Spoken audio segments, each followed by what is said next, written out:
Guys, hello and welcome everyone back to another YouTube video. Now guys, today I'm really excited to kind of bring you this video because not only are we going to be doing a POV drive in my new daily, the Volkswagen Passat.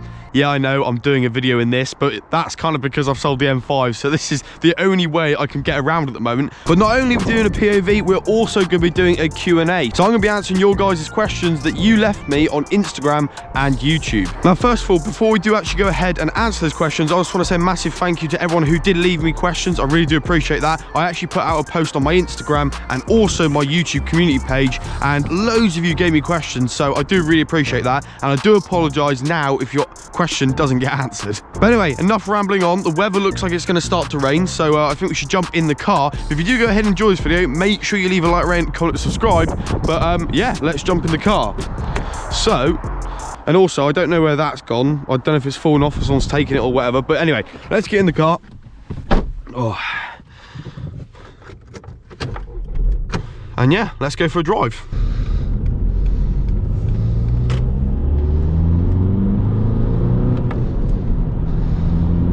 Power! But anyway, let's start off with these questions. I'm not going to do it in any order. I'm literally just going to pick at random. So yeah, let's start with the first question. Now, the first question is a bit of a different one, but I did ask you guys for sort of all sorts of range of questions, not just related to cars. But someone has asked me, how tall am I? So I'm actually about 6 foot on the dot. I think I'm literally dead on 6 foot. So the next question is, you've gone for BMW so far, why not Mercedes or Audi? Now, there's a few reasons for this. One, the main reason is because BMW is what I know, it's what I've always had, it's what my dad's currently got as well, and it's what a lot of my friends have as well.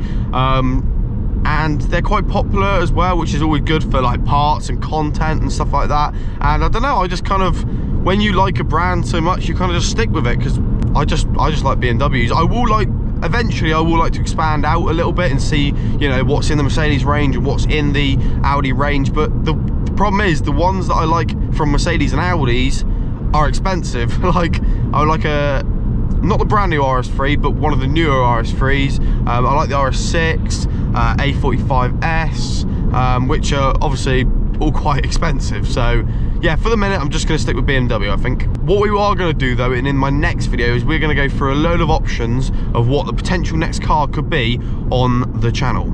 And by the way, just a little bit of information for you, I've actually now changed the clutch and flywheel in this car, and obviously we've done the full service, we've done the mass airflow sensor, everything's been done.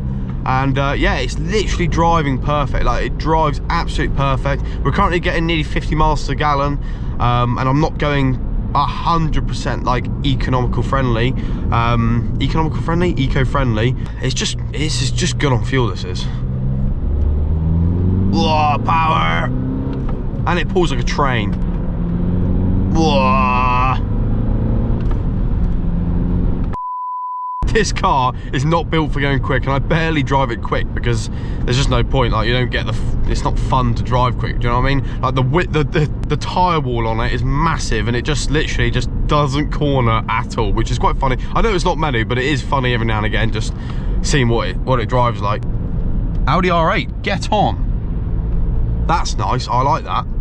First gen R8. I have actually had a look at those, believe it or not, but they're about 10 grand over budget.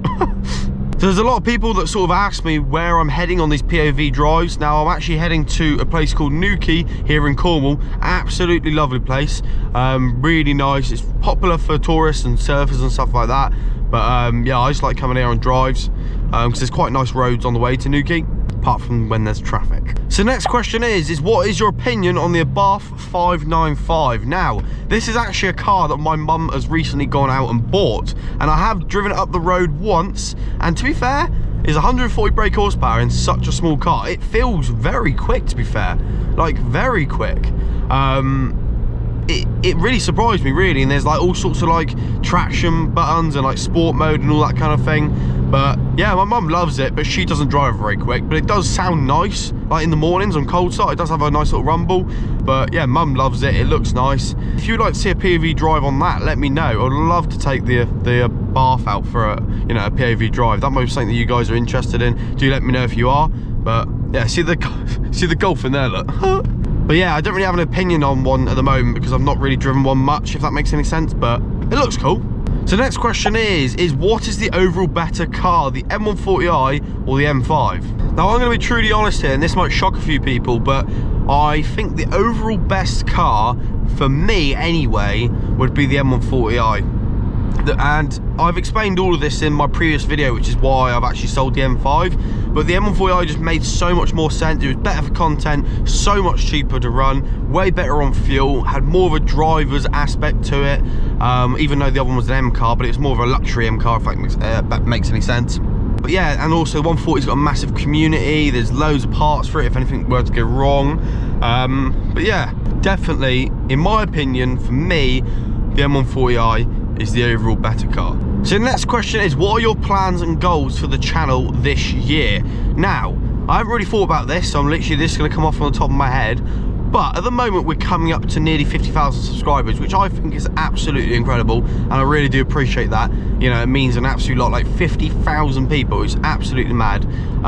So yeah, massive thank you for that. And if you are new around here, make sure you click subscribe, because we're so close.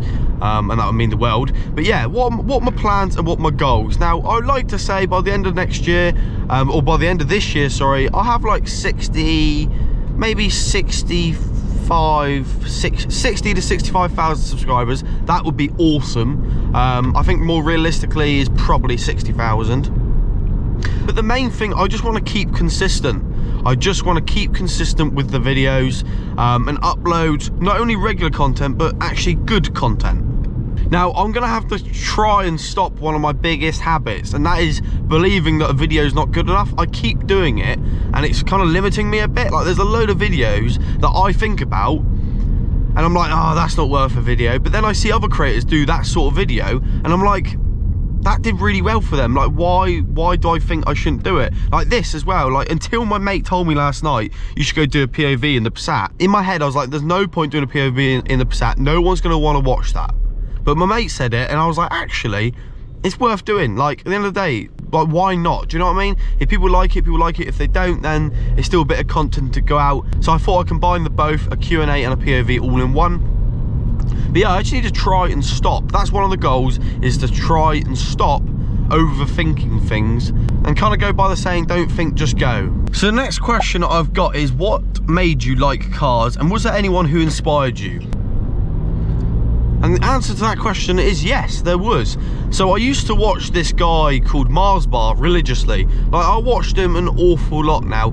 At the time, he was making sort of setup videos. He was making, I'm trying to think what he was making now. He was making setup videos, he was making technology videos, he was making all sorts of videos. However, he then went out and bought a mini JCW, which I fell in love with. I thought that looked so nice. And at this point, I didn't really like cars. He then went out and bought a M2 competition, and I was like, wow, that is a stunning car. And then I kind of got, like, obviously I looked into BMWs a bit more, and then obviously I bought my 1 Series, and then one of my friends bought an M140i. I went out in that and was like, wow, this is awesome. And yeah, it all kind of went from there. So, and also my best friend as well kind of took me out in this car a lot, and we had a bit of fun. That kind of got me interested in cars as well. So yeah, it was mainly Mars Bar, who I used to watch on YouTube, and a few of my mates really. But yeah, I kind of wish I didn't get into cars because they're very expensive. But why couldn't have I had like a cheaper hobby like gardening or something like that? Do you know what I mean? Like, I'd be so much better off financially.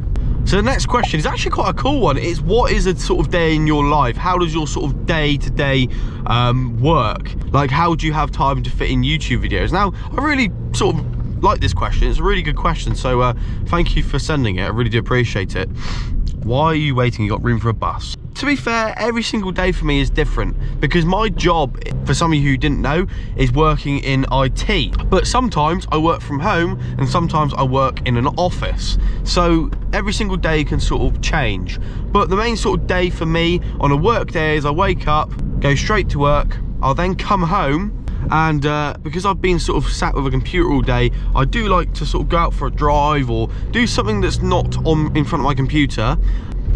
Mainly go for a drive, see a few mates. I do also then have some tea and go to the gym quite a lot at the moment, really. I'm going to the gym quite a lot, which is good. But then I normally stay out till stupidly early in the morning, and yeah. But yeah, every day is different. Like, literally every day is different. But yeah, I mainly just wake up, go to work, come home, see some mates, have some tea, go to the gym, and then obviously if I'm doing a YouTube video, I'll then either record a video if it's still light, but mainly I record YouTube videos on the weekend, and I try to bash out one video. Like today I'm recording this on a day off, and then I'll go home and probably edit it later on. And I'll just try to get it all done in one sort of day, ideally, when you're in the correct mindset. But the thing is with me, I do like to do quite a lot on my time off. Like when I do have a day off, I like to make sure I've got something planned, because there's nothing worse than having a day off and doing absolutely nothing. So I do try to see as many people as possible and do as many things as possible, really, which is nice. And luckily I do have quite a few friends around me,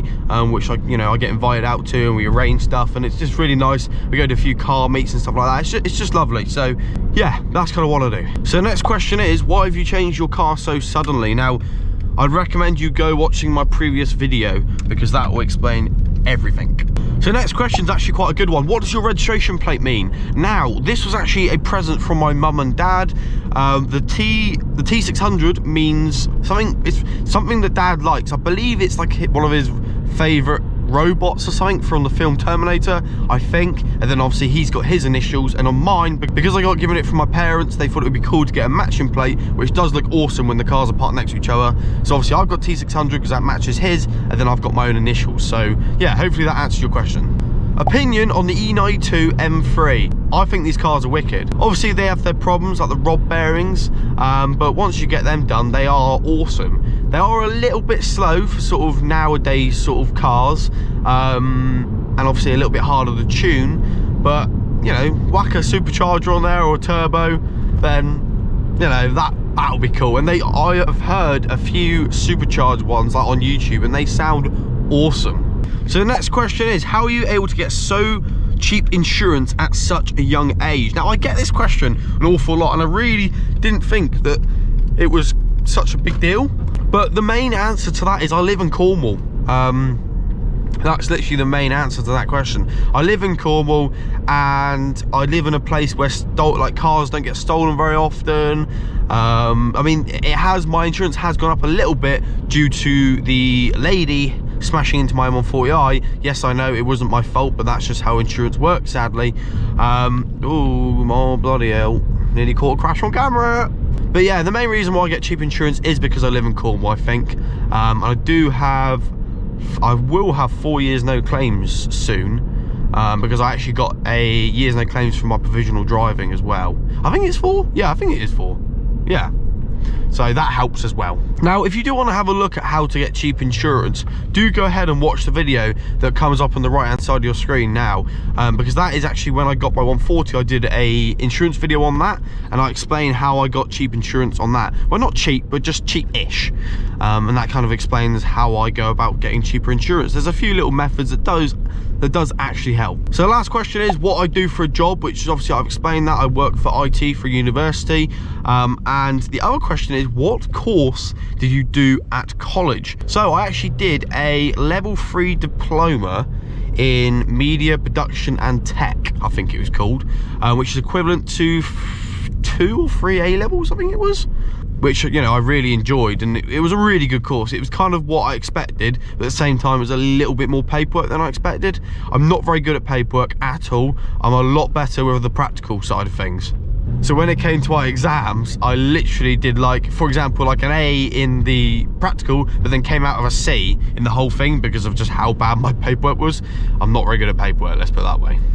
But anyway, guys, that is where I'm going to wrap up today's video. I just want to say a massive thank you for watching. If you are new around here, make sure you click that subscribe button, because I really do appreciate it, and I'd love to see you stick around and watch the rest of the content. I do have, a few videos lined up, mainly discussing what the next plans are for the car, and we're going to be going through kind of with you guys the next sort of car options and choosing what's best for the channel. But anyway, hope you did go ahead and enjoy this video. If you did, make sure you leave a like, comment, and subscribe, and I shall catch you guys very soon in a brand new video.